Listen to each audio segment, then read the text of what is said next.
Adjunct SCA professors marched for recognition across campus. Find out why they're demanding from the university.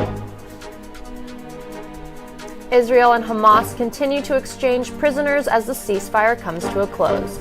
Experts worry negotiations may only get harder. And more than 100 UCLA students held a silent die-in protest to condemn the thousands killed in Gaza. ATVN starts now.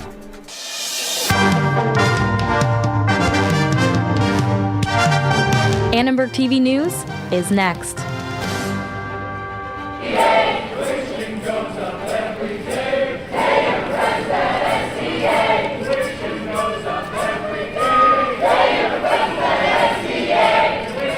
Dozens of USC adjunct professors at the School of Cinematic Arts marched today to the Provost office to deliver a letter. Hi, I'm Marco Ramirez. I'm Hannah Boal-Hodge. The group has requested to be recognized as a union so they can negotiate for better pay and benefits. They basically want to turn us into gig workers, and that's not right. It's not right for the students. We're losing valuable professors who are going to other film schools because USC is the lowest paid film school in all of Los Angeles. I feel like it's going to hurt education for our students if we lose professor continuity. I don't think this school could function without the adjuncts being able to have the flexibility to teach more than one class. The adjuncts say SCA has reduced them to one class, which has resulted in a pay cut and loss of health insurance and other benefits. Other complaints include gender disparity, a lack of diversity, and unpaid committee work. They claim students will be harmed by losing adjuncts because they are mentors to many. The goal here is to make sure that we're here for our students time and time again, and forming a union is going to be the best way to do that. We have this situation where they're ending adjuncts teaching two classes and denying them any path to the benefits that kept my family afloat. Adjuncts make very little compared to their colleagues in other competing film programs. In a statement to Annenberg Media, USC says it values adjuncts, but, quote, we do not believe they need a third party to speak for them. The undergraduate student government is holding a special midterm election today and tomorrow to fill 3 vacant senator positions. We spoke with USG Vice President Michelle Liu to see what qualities she expects to see in the future senators. No experience needed for the position. However, we love to see students who are passionate about the community and serving the students. We look for people who actively come to office hours, reach out to the student body, and closing the gap to any student problems between the student body, USG, and the administration. There are 10 candidates in the race for the 3 open seats. Here are the first 5 candidates in the running. And here are the second 5. Voting will close tomorrow at midnight and results are expected to be announced on Friday. USC's first Chief Diversity and Inclusion Officer is leaving the school. He's moving to San Diego State University to serve as Vice President for Student Affairs and Campus Diversity. In an email to the SC community, Provost Andrew Guzman wrote, quote, Christopher Manning, Vice President and Chief Diversity and Inclusion Officer, will be leaving on February 2nd, 2024. We will develop a plan to keep the work moving forward. The Provost congratulated his colleague and wished him well. During his time at USC, Manning established a new Diversity and Inclusion Council and worked to increase diversity among faculty and students. He also developed restorative justice practices on campus. Today is the 6th and final day of the ceasefire between Israel and Hamas. More hostages have been released from both sides. 4 Thai nationals and 10 Israelis, one with dual citizenship with the U.S., were released from Gaza today and are now in Israeli territory. Mediators are pushing for an extension of the truce that is set to expire at midnight. Secretary of State Antony Blinken is in Israel tonight, working to extend the ceasefire that's about to end. From the river to the sea, Palestine will be free! Palestine will be free!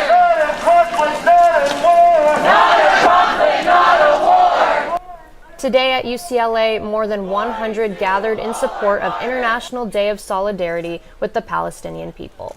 Demonstrators, including some who did not want to share their last name, participated in a die-in protest to denounce the violence in Gaza. I think it is really horrible that people haven't, and that governments haven't called for an end to this violence, because the more that Israel continues to bomb Gaza, the more civilians will continue to die. Palestinian students and allies are calling on UCLA to stop funding BlackRock, an investment management company that they believe is supplying Israel with weapons. Not only are they asking UCLA to divest from BlackRock, but they want to pressure the university's decision makers for more security and support in this time of conflict. The Brandeis Center and Jewish Americans for Fairness in Education filed a lawsuit against 2 California universities.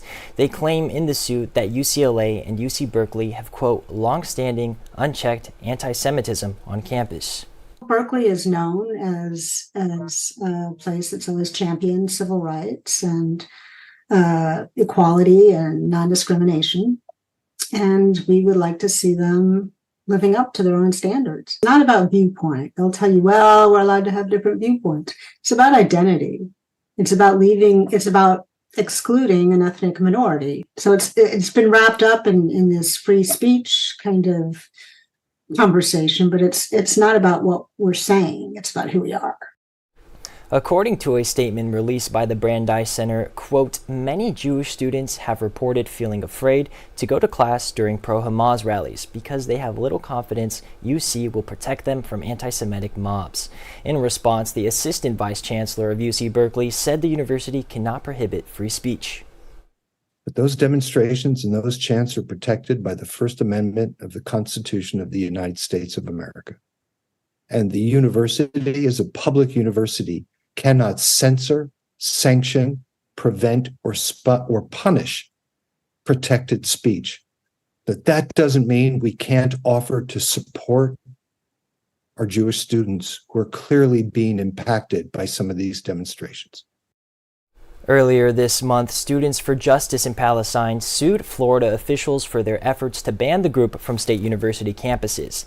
They claim that violates their First Amendment rights. USC Interfaith will host a dinner tonight with a focus on mental health.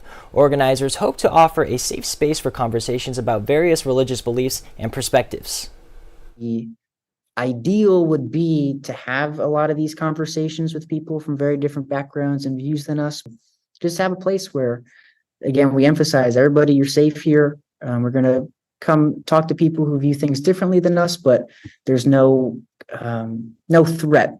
It's a safe space. We're all a community here. It's really learning how to build a friendship with others.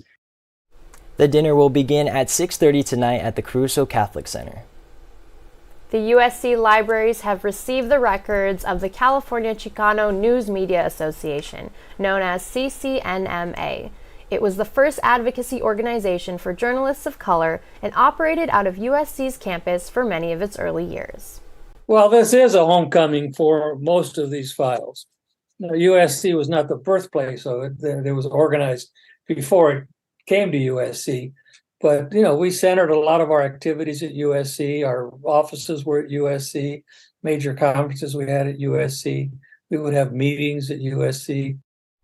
The archive includes correspondence, reports, administrative records, photographs, event programs, and audio-visual material spanning the association's 50-year history. A taste of home may be closer than you expect. A new popular Asian grocery outlet just opened its doors. A new smartphone feature is offering even faster ways to connect. See why many are worried information may end up in the wrong hands. And yes, everyone just had to see your Spotify Wrapped. One expert shares its benefits and drawbacks.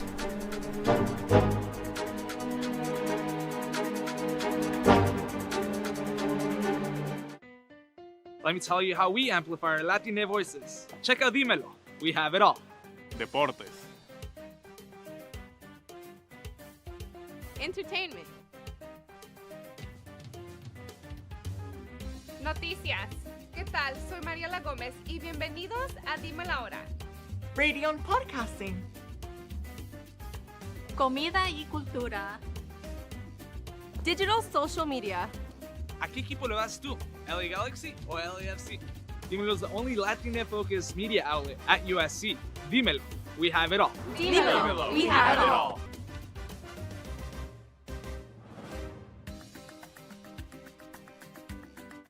Mr. Owl, how many licks does it take to get to the Tootsie Roll center of a Tootsie Pop? Let's find out. 1, 2, 3. How many licks does it take to get to the center of a Tootsie Pop? The world may never know. There's a new pet. Chia. Chia Pet, the pottery that grows. It's fun and easy. Soak your chia, spread the seeds, keep it watered, and watch it grow. And now grow a whole collection of fun with Chia teddy bears, puppies, kittens, rams, bulls. There's even a chia tree to keep your pets company. Chia Pets and Trees, the pottery that grows. The Chia Pet and Chia Tree are available at Kmart, Rite Aid, Ames, and Woolworth. Makes a great gift. 3, 2, 1. Congratulations! One of the biggest Asian grocery store chains is opening its first market in West Los Angeles. 99 Ranch Market welcomed Angelinos this morning in Westwood. Ranch 99's chief of staff spoke about the significance of the grand opening. It's a historic landmark opening for the community. No longer do I think AAPIs or first or second generation Asians have to drive all the way to San Gabriel to get their groceries, to get a sense at home. It's now on the west side, so this is our first city format store. 99 Ranch has been expanding across California and offers many different types of Asian groceries for a diverse clientele. Customers today enjoyed fresh egg waffles and shopped for a variety of their favorite foods. But what I have right here, I just don't like Cuba Watts coffee. It's pretty nice. I mean, I've been waiting for this place to come in for forever. I literally stared at it every single day I walked out here, so I'm just happy that it's here, man. Our favorite 99 Ranch product is the pork and chicken Chinese spinach wonton that comes frozen in this packet, and it's delicious. I highly recommend everyone who has the opportunity to try it. You'll keep buying more. The location currently offers a 10% discount to UCLA students, and the chief of staff says he may consider doing the same for Trojans. In the fast-paced world of networking and communication, Apple has given users another way to share contacts. Some are questioning whether the privacy of their information will be compromised. This new feature is called Name Drop. It's just like AirDrop, but this technology is for exchanging contact information. For Name Drop to work, the Apple devices must be in close range, and you need the latest iOS 17 update. The main concern users have about Name Drop is that their information can be shared in an instant, and that more people, like spammers and scammers, will have their phone number. Tech experts on campus aren't worried. I mean, Apple has the iCloud, and they push the iCloud pretty hard, which means they have all your stuff. Yeah. But the business card thing, this AirDrop that's just a drop in the bucket in terms of that. So yeah, that doesn't bother me. As long as the individual has control over what is received and what they are sending to somebody else, I'm not too concerned about that level of data privacy. When your phone is updated, users should know Name Drop is automatically installed. So if you don't want it, be sure to turn it off in settings. On this week's reality check, we're looking at the use of AI-generated content in photojournalism. These images seem to be taken by a real person, but in reality, they're created by artificial intelligence software.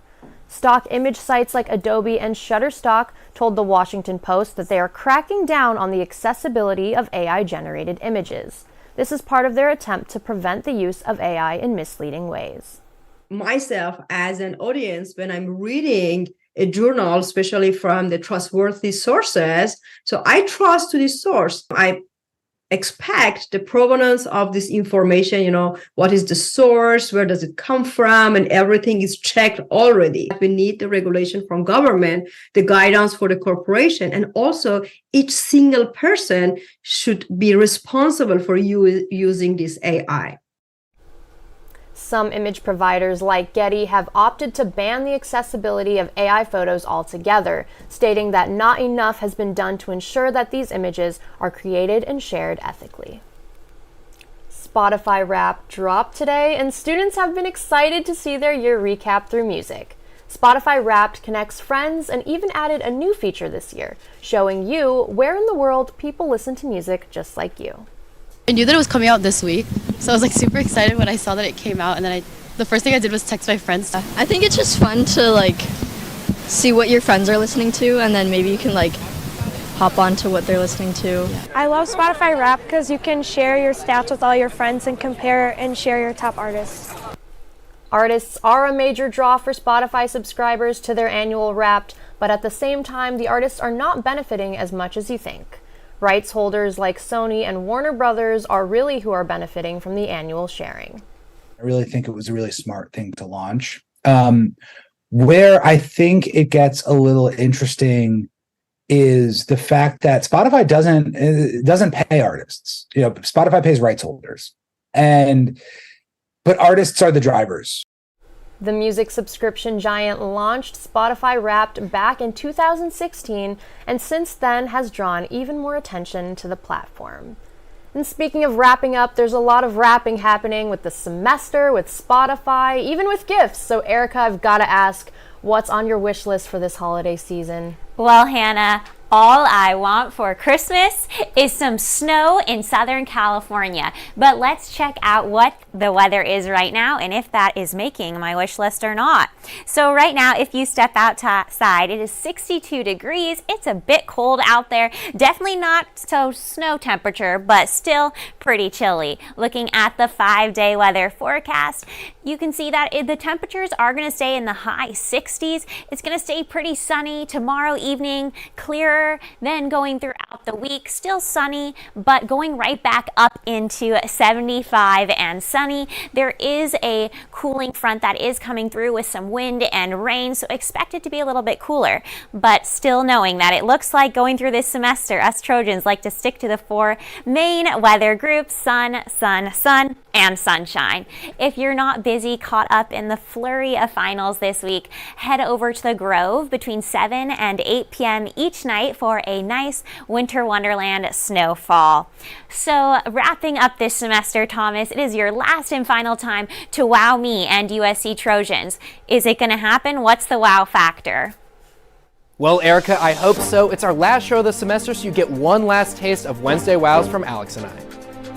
Juju Watkins continues to make history for women's basketball, and men's water polo prepares for the NCAA tournament. All this and more next on the final ATVN sports segment of the semester.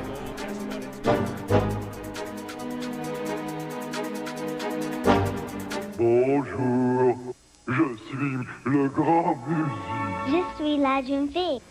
Yes, that's French they're speaking, and no, these children aren't French, they're American.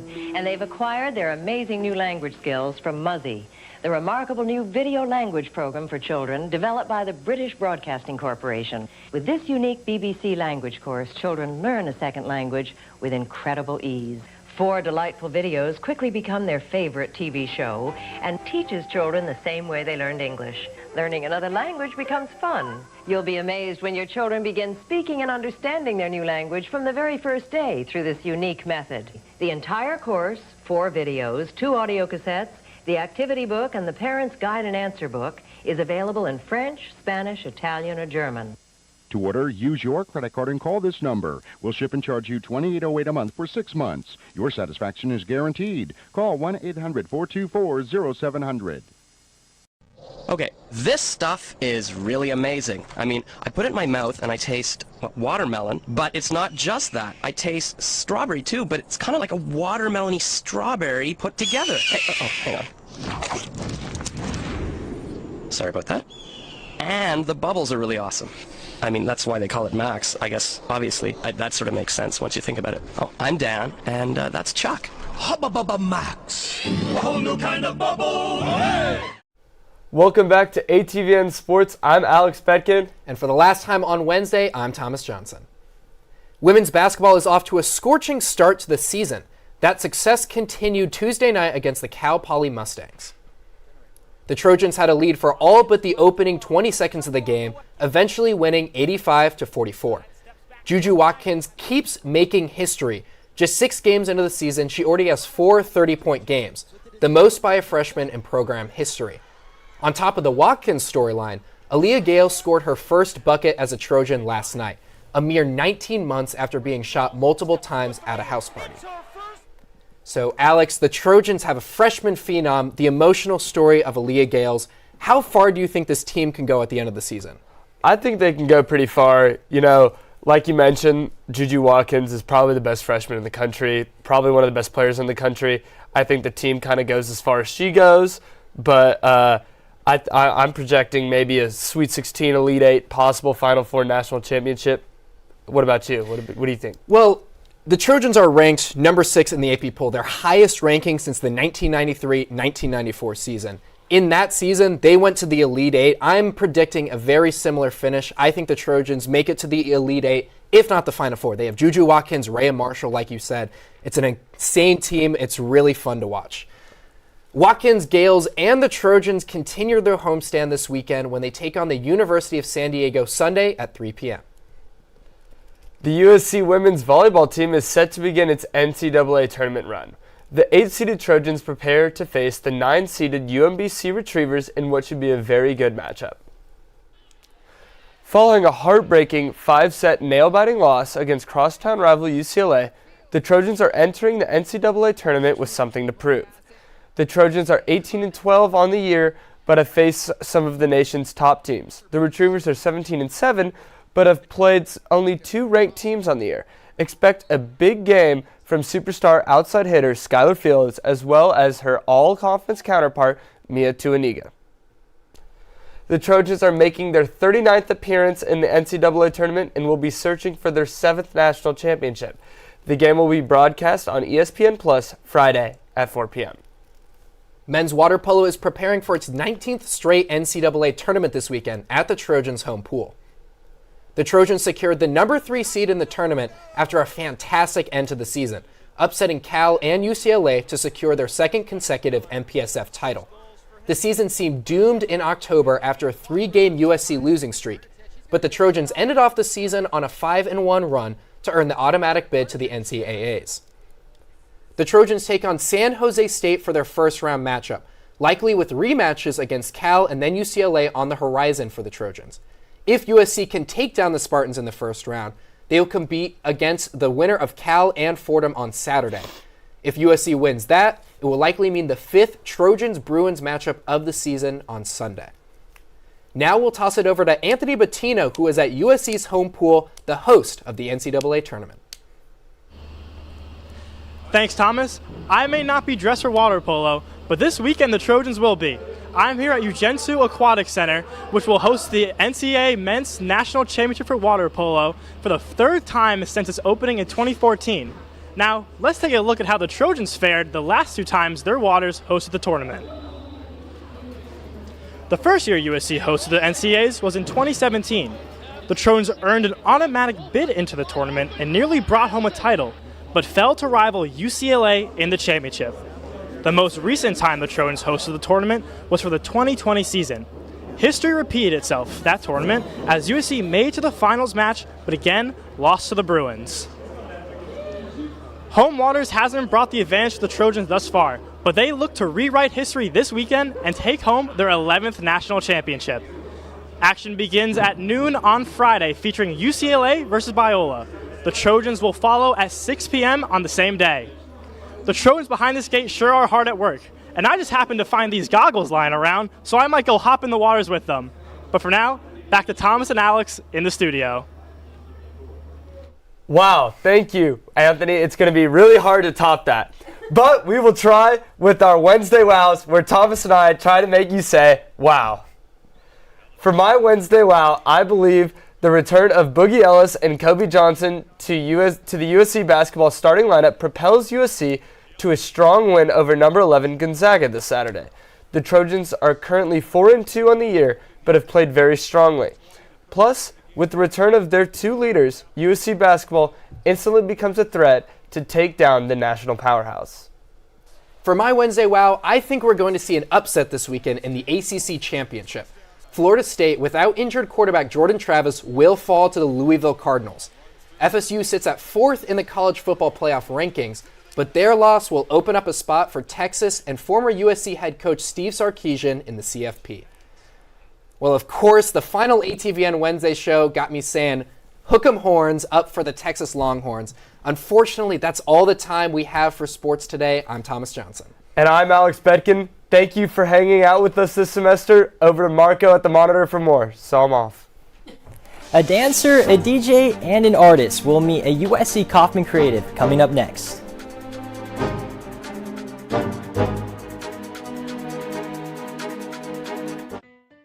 Let me tell you how we amplify our Latina voices. Check out Dímelo. We have it all. Deportes. Entertainment. Noticias. ¿Qué tal? Soy Mariela Gómez y bienvenidos a Dímelo Ahora. Radio and podcasting. Comida y cultura. Digital social media. ¿A qué equipo le vas tú? LA Galaxy o LAFC?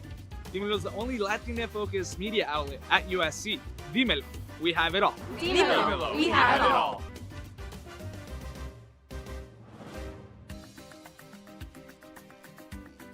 Want quality name brand carpet for less? Call Empire and you can get quality carpet at the lowest price guaranteed.